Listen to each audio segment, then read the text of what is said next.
Hey, how's it going? This will be a quick little video on the DIYPC IDX1. DIYPC has normally not been on my radar for computer cases, as they tend to be on the cheaper side and kind of just cheap looking all around. But their newer case is actually looking quite compelling. This one was only $50 and comes with some RGB, a front mesh panel, and a glass side panel as well to make it look more like a modern case. And jumping right into it, it's got some pretty nice features. The power button feels quite premium. It's got a LED switch to control the LEDs if you don't have a ARGB motherboard to control it via software. It's got your standard headphone and microphone jack, 2 USB 2.0 ports, and 2 USB 3.0 ports, as well as a removable dust folder up top. This is pretty fine and should keep out all the dust for your computer parts just fine. Taking a look at the inside of the case, we find that the case is rather minimal. There's not much, going on in here, but that's a pretty good thing. It's a very clean aesthetic, and there's lots of cutouts for cable management, and what looks like to be a decent amount of space for some water cooling if you want to put like an AIO cooler in this case. The case has a very generous motherboard backplate cutout, and even comes with the motherboard standoffs pre-installed, which is always a nice touch, as it makes just building in this case a little bit easier. And this case also comes with a ARGB 120mm fan at the rear. In this case, this fan doesn't move a ton of air, but is extremely quiet, and the lighting looks rather well. I will note there is room for 3 more 120mm fans up front, and if you do plan on putting some decent hardware for a gaming rig in this case, I'd recommend putting in an extra 120mm, even if it's a cheap one, just to give some extra airflow to your GPU.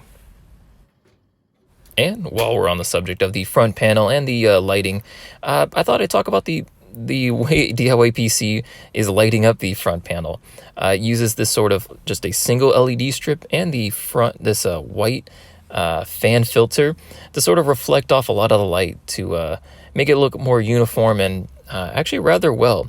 This is a pretty cool trick DIYPC did, and I can definitely give them a thumbs up for this. This is a very cheap but effective way of providing a uniform look up at the front.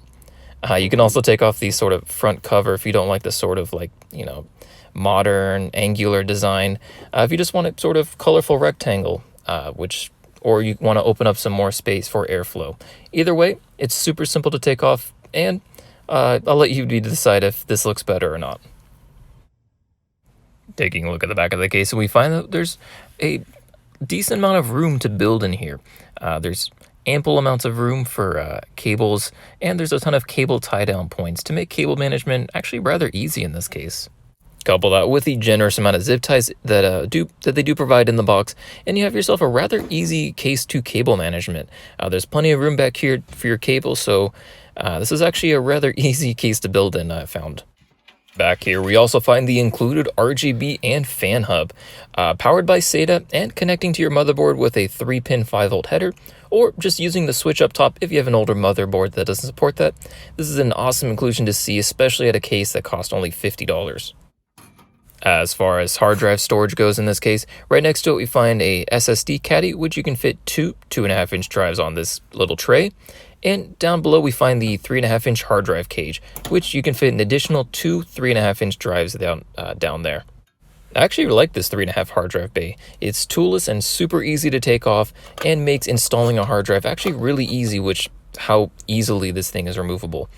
Comes with little anti-vibration mounts already pre-installed at the bottom, so your hard drive shouldn't be too noisy when installing in this cage. And wrapping things up here, I was honestly surprised at the just how well this case was. For $50, you're getting a ton of value here, and while maybe the airflow is not so ideal, I definitely recommend putting an extra 120mm fan up front just to give some fresh air into the case. This is definitely an awesome value proposition case, and if you like the looks of this case, I can definitely recommend it. But that's going to be it for me today. If you liked the video, feel free to give it a like, subscribe if you want to see some more, and hey, thank you so much for watching, and hopefully you have a good one. Take care now. Bye.